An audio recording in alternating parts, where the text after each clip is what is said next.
कुंभ राशि वाले बंधुओं, स्वागत है आप सभी का। हृदय से अभिनंदन है मंथन भिंड यूट्यूब चैनल में। तो कुंभ राशि वालों, जरा ध्यान से सुनिए।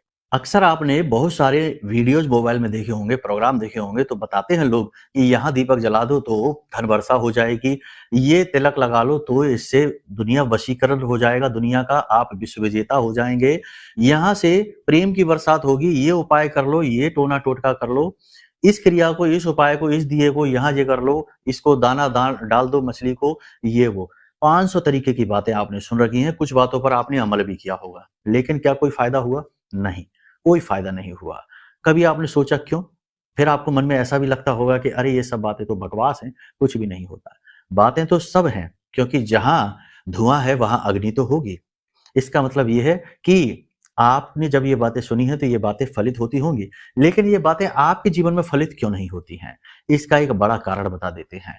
आप समझिए, एक प्रैक्टिकल एग्जांपल से समझिए। अगर आपको बुखार आ रहा है और आप जा रहे हैं और दुकान से, मेडिकल से आपने बुखार की गोली ली और खा ली, तो बुखार तो ठीक हो जाएगा, लेकिन कुछ टाइम के बाद फिर से आ जाएगा।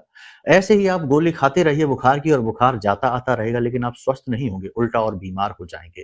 कहने का मतलब ये है कि अगर आपको यही नहीं पता चलेगा कि बुखार का कारण क्या है, क्यों बुखार बार बार आ रहा है, टाइफाइड है, मलेरिया है या डेंगू है, कुछ और भी, तो जब कारण पता चलेगा, उसके बाद जो दवाई आपको मिलेगी, उस उपाय से यानी उस दवाई से आपका रोग जड़ से चला जाएगा, फिर कभी बुखार नहीं आएगा।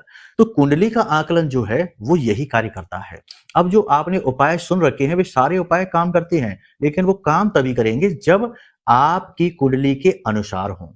जी हाँ, तो अब कुंडली बिना आकलन कराए आपने बस उपाय करने में लगे हुए हैं, तो कुंडली में तो वो दोष है ही नहीं जिसका आपने उपाय कर लिया, तो कैसे फलित होगा? उल्टा निगेटिव परिणाम भी मिलने लगते हैं। तो कहने का मतलब ये है कि सबसे पहला काम ये करिए कि कुंडली का आकलन कराइए, कुंडली के दोषों के बारे में जानिए कि किस दोष की वजह से आप पीड़ित चल रहे हैं।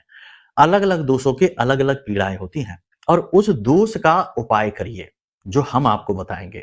और जब आप वो करेंगे तो आपका दोष जड़ से समाप्त होगा।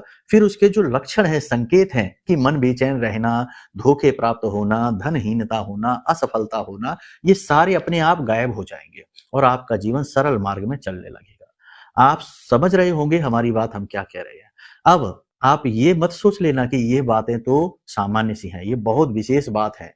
कितना ही बड़ा आदमी क्यों ना हो, करोड़पति ही क्यों ना हो, अपनी कुंडली जरूर जानता है, जरूर दिखवाता है, लेकिन लोग इन बातों को गुप्त रखते हैं, बताते नहीं हैं। तो हो सकता है कि आपका कोई मित्र, आपका पड़ोसी, आपका रिश्तेदार जो तुरंत कामयाब हुआ हो और सफलता की सीढ़ियां चढ़ा हो, गुप्त रूप से आपने यही